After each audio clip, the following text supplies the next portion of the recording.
Pat Doris. Welcome to The Story. Tonight, we're going to go somewhere most of us have never been, inside one of the many tents that dot downtown Portland and maybe even your neighborhood.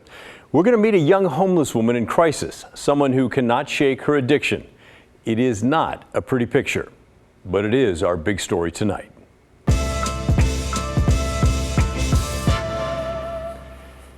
Inside many of those tents you see, there are people struggling to make it through another day. It's one thing to know that intellectually, but it's quite another to experience it. Tonight, you'll get a glimpse of that experience. Blair Best and photographer Ken McCormick spent a day with a woman named Jade to bring you this story. Jade's addicted to fentanyl. We'll also meet her loving mother, who's willing to do anything to save her. Anything except walk away. And she wants macaroni salad. Hi, I have an order to pick up. As a mom, Shannon Starr can only hope she's doing the right thing for her daughter. I'm just doing what I can and I'm trying to save my daughter's life, and there's still no pamphlet. There was no, there's no rules on life and how to be a parent. Pax, it is her. We first met Shannon in July. Oh no, it's not my daughter. She traveled here from Arizona to search the streets of Portland for her daughter, 29-year-old Jade. Pax? Jade? Jade moved to Portland 4 years ago. After moving, she got hooked on fentanyl, then lost her apartment. She's been homeless ever since. She was living downtown, and I guess someone gave her first blue pill. Shannon has since moved to Portland to be closer to Jade. Most days, she feels helpless. So yeah, there's not much I can do other than, like I said, is the leave her alone, act like she's not there anymore, and then let her hit complete rock bottom, which to me is death, is me attending her funeral. So I'm not gonna pretend she's not still alive. Jade, I'm back with some food. I got the large one, so it should have a decent amount for both of you. Jade and her boyfriend Z stay in this tent off Southwest 5th and Lincoln. It's right across the street from Shannon's apartment. To be closer to my mom, and it was like one of the areas that said it was safe to camp. She needs laundry done, so I'll go down there, I'll grab whatever laundry she needs. Despite having family so close, Jade's addiction keeps her on the streets. On this day, we met Jade around noon. She was just waking up. We've been here for like 6 months. It was almost time for Z to head out. He goes out and gets supplies for us, and obviously our medication, our drugs. Jade stays in the tent while he's away. She says it's safer that way. It's hard being a girl out here. People are pretty much asking you to like trade sexual favors for drugs at this point. So. Lately, the market has changed. The cops right now are busting down. They say their dealer is in jail now. He was somebody who, I had a working relationship with, for a long time. So that worked in our favor to where we could get it really cheap. And so now, we pay the same price as everybody else pays, and it's pretty expensive. About $80 a day. Z says he gets the money from selling electronics like the ones in this bag. He wouldn't tell us where he got them from. It's like $40 a gram. And so, it takes us like a couple of grams probably to stay well. It's kind of like a relaxing, like your body is just feeling content. They've built up a tolerance to the cheaper blue pills. They smoke pure fentanyl powder now. Love you too. The other day he was gone for like a day and a half, and I'm pretty good about 20 hours without any medication or drugs. But after 20 plus hours, you start getting hot sweats, and it's really hard to move. When you're in the struggle, yeah, every little bit counts. She manages to scrape off enough residue for 5 hits. That's enough to last her 2 hours. She still remembers the first time she ever did fentanyl. My neighbor, who I had a huge crush on, was doing it, so I ended up doing it with him. That was 4 years ago, not long after she moved to Portland. I don't know what I would be doing with my time if I wasn't doing drugs. I went to school for health coaching, so I know. I didn't think it was gonna end up like going this route. It's just like, I don't know. Life is really hard when you think about it, like going back to work and going like into like another motion. For me, it's just like, I'm just not ready to like already sober up because I've already been there. I really feel stuck in a rut. I don't feel like this is the lowest point. So yeah, so she's the classic person whose brain has been affected from prolonged use, and she really does need it to feel normal. Dr. Olivia Ray Wright specializes in addiction medicine at OHSU. People who've been through this, they feel like nobody understands them, and the truth is nobody does. Nobody who's not, if you haven't been through that, it's hard to really understand what that feeling is. Which is why society is so judgmental about it. You know, we think you're just weak, but that's not it. You know, the brain controls everything we do, and if we're messing with those pathways, you know, we're causing a different kind of damage than most people have experienced. But how do we help someone who doesn't want to help themselves? You really can't. I think the trick is to get them to want to help themselves. The things that I've seen most effective are families who love them, not waiting till they hit rock bottom, because rock bottom with fentanyl is death. Some days I just want to cry after I leave because I know that there's nothing I can do other than just to give her love constantly. It's now 5 o'clock. Z isn't back yet, so Jade pulls out her pile of used foil, a last resort to fend off withdrawal. The initial withdrawal is really miserable. I mean, shaking and sweating and feel like you can't sit still, diarrhea, vomiting. But after really a few days, those symptoms start to subside. And then what they're left of is this just overwhelming feeling of gloom and just this craving to feel normal, and realizing the only thing their brain is telling them that will help them get back there is more of the drug. Like there's like a hit or two on them that I didn't see. But yeah, this is the sad part, knowing that she's almost out of drugs. Yeah, it's a hard time right now. Maybe hardest of all for Jade's mom.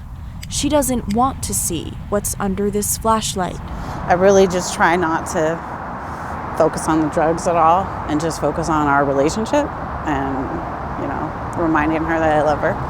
Thank you, Mom. That's about it. I love you too. Blair Best, KGW News.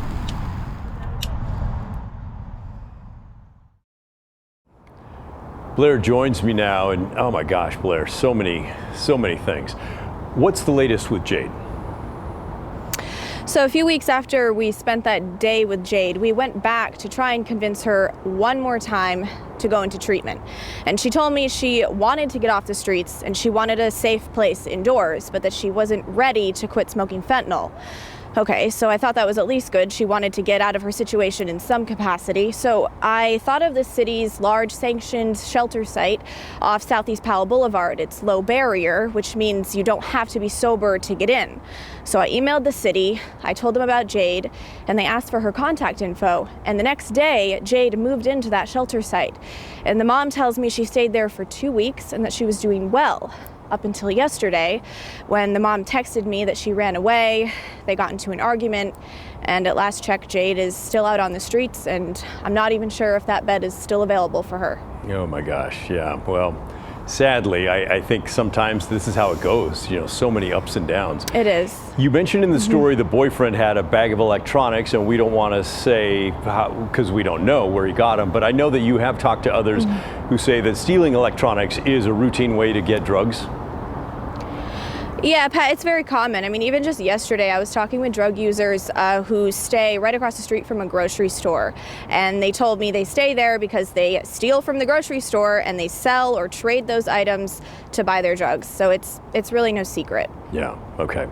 And then finally with the mom, so heartbreaking watching, her agonizing choices that she's making. And I'm sure there's some that are watching this story saying that mom is making things worse by, making this life okay for her daughter.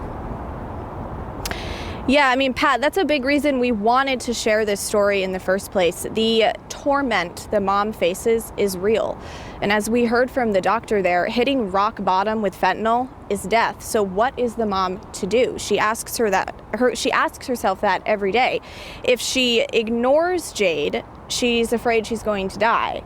If she helps her too much, she's afraid she's only making the problem worse, making it easy for her.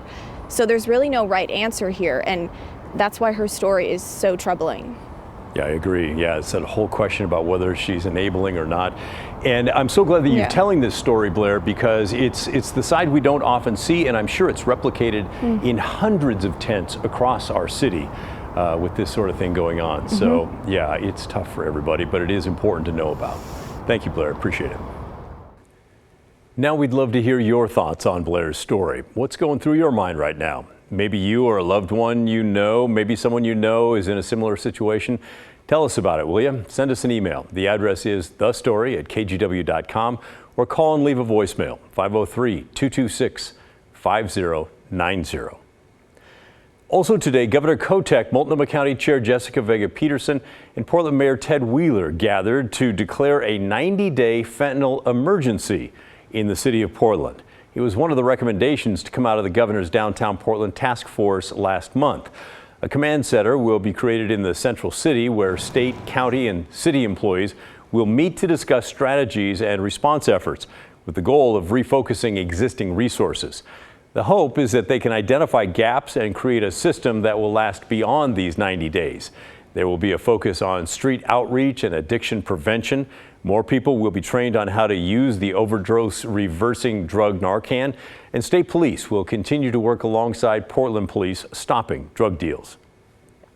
The health department will launch 2 public education campaigns, so you'll likely see more billboards and ads talking about youth prevention, recovery, and reducing the stigma of treatment. Let's hope this emergency declaration has an impact, because the number of unintentional opioid overdose deaths in Oregon has more than tripled from 2019 to 2022, with a total of 956 people who died. The city says the preliminary numbers for 2023 appear to be even higher, even worse. Coming up on the story, we're headed to Clackamas County, where leaders recently decided to defund that county's Diversity, Equity, and Inclusion Office. That's right, it's gone. The reasons given by at least one commissioner on why he thinks the office's budget could be better used elsewhere, when the story returns.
Back in 2020, at the height of the protest sparked by the murder of George Floyd, a lot of companies and organizations began to take a look at how they were treating people of color. Was there racism or inequities? And if so, how could they be addressed? Many organizations decided to dedicate more resources towards diversity, equity, and inclusion, even setting up entire departments around that effort. Now, we're a little more than 3.5 years out, and not all of those efforts have held up. Last week, Clackamas County decided to defund its Diversity, Equity, and Inclusion Office. The office was created in July of 2020 when all those other diversity efforts were set up. But earlier this year, when the county was debating its budget, County Commissioner Mark Scholl said he did not think the DEI office was needed. He said that as a country, we already figured out how to deal with racism back in 1964.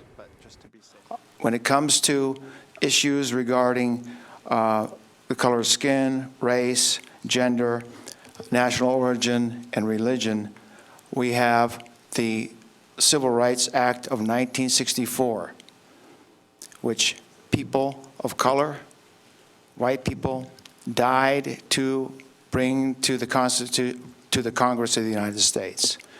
And I believe that the Constitution of the United States as amended and the Civil Rights Act of 1964 is what we need to live by. Scholl said he thinks Clackamas County itself has already solved racism and inequality. It's my observation that this county does treat people with equality.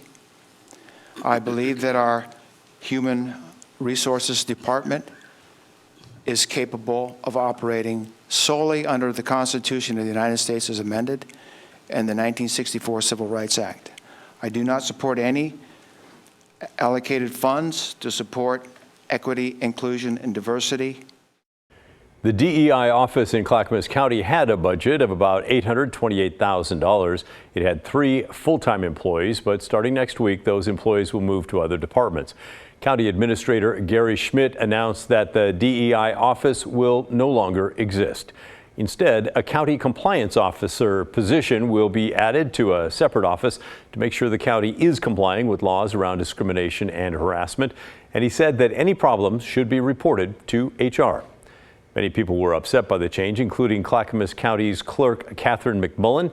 She sent a letter to residents, writing in part, "The county's ability to serve all Clackamas County residents will be diminished, and our overall efforts to create a better, more inclusive community will be harmed. I do not agree with this decision." Her message continues, "To ignore equity and inclusion is to ignore who we are today and ignore the strengths and richnesses that makes us who we are." But Scholl said he thinks DEI efforts hurt more than they help. I take exception to equity, inclusion, and diversity. What I've seen is that it foments tension. And I personally do not support 3.8 FTEs or the $828,403 that you have in your budget to pay for EID. Commissioner Scholl, by the way, has made headlines for his comments on race in the past. He compared vaccine requirements to Jim Crow laws and COVID-19 to the Holocaust. And he had to apologize for racist posts on social media against Muslims. But we'd love to hear from you. What do you think? Are diversity, equity, and inclusion offices necessary? Why or why not? Let us know, will you?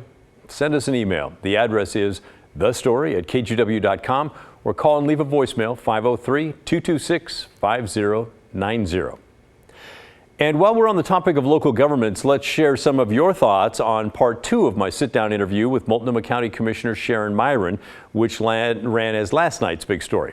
Myron asked Governor Kotek for help from the state when it comes to Multnomah County's response to behavioral health, things like addiction and mental illness. Myron said she came up with a program to help kickstart the system, but then COVID hit and former county chair Deborah Kafori did not support her plan. New county chair Jessica Vega-Peterson also apparently did nothing with it and said she would come up with a strategy of her own for behavioral health. If you missed the show last night, you can head over to the KGW YouTube channel after today's show to catch up. You should watch it. It's good. I followed up with the governor's office, which directed me to the Oregon Health Authority, which then sent me the same press release they sent everyone on the fentanyl crisis being declared today. I asked for the actual reply to Commissioner Myron to see what they had in mind, and I have not heard back from them yet. But let's get to your thoughts. We heard from one viewer named Chris, who's lived in Multnomah County for over 40 years. I can tell you there has never been, in my time living here, a coordinated system for the delivery of behavioral health services. So I think it's shameful, and I'm very glad that the Commissioner, Sharon Myrons, has asked for the state to intervene.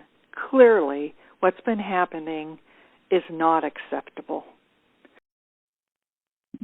Does this scream whistleblower or what? I think it does. And this woman's not wrong in anything she is saying.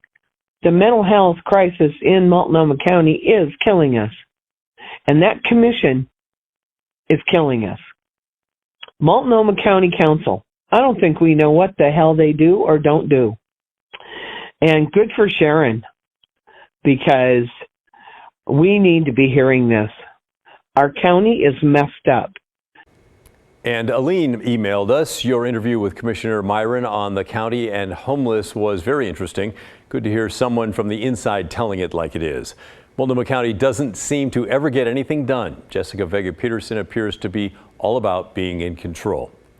And while many of your comments focused on Chair Vega-Peterson, some put the blame on Myron. Maxine says, I can see why Sharon Myron has been so unsuccessful in achieving her goals. She's a bit of a narcissist, and she seems to have alienated everyone around her. Good ideas are more likely to advance if you can get an ally. Even if your ideas are the best, you generally need helpers. And how about this one from Joyce? I did notice in Monday's piece that Myron seems to go off on her own, developing her own plan with her own set of friends. And then if her plan is not adopted, she says nothing at all was done. Is there a possibility of sour grapes here since Myron lost the election as chair? Thanks for all your feedback. And as always, keep it coming. Up next on the story, it's a state law that was passed back in 2019, but it just took effect this month. It's all about chickens and eggs. Which came first? Well, you know what? We're not going to answer that one, but it is a change that you're seeing at the grocery store right now, and we'll explain it when the story returns.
A few of you have emailed us about this next story, although others of you may not even be aware of it, like I wasn't. A law passed by Oregon lawmakers back in 2019 just took effect this month. What takes 5 years to get up and running? Cage-free eggs, of course. That's right. All eggs that are produced and sold in Oregon now have to come from hens that are not kept in specific types of small cages called battery cages or colony cages that are commonly used in the industry. The Oregon legislature first began crossing this road back in 2011 with a bill that restricted the use of certain cages for hens, but they revisited the topic in 2019, requiring all producers go cage-free and prohibiting the import of eggs that do not comply with that standard. That bill included a 5-year delay to give the industry time to adapt, and that egg cracked on January 1st of this year. So what exactly does the legislature's definition of cage-free say? Well, it has to be an indoor or outdoor controlled environment where hens may roam unrestricted other than by external walls and are provided with enrichments that allow the hens to exhibit natural behaviors such as perches, nests, boxes, and dust bathing areas.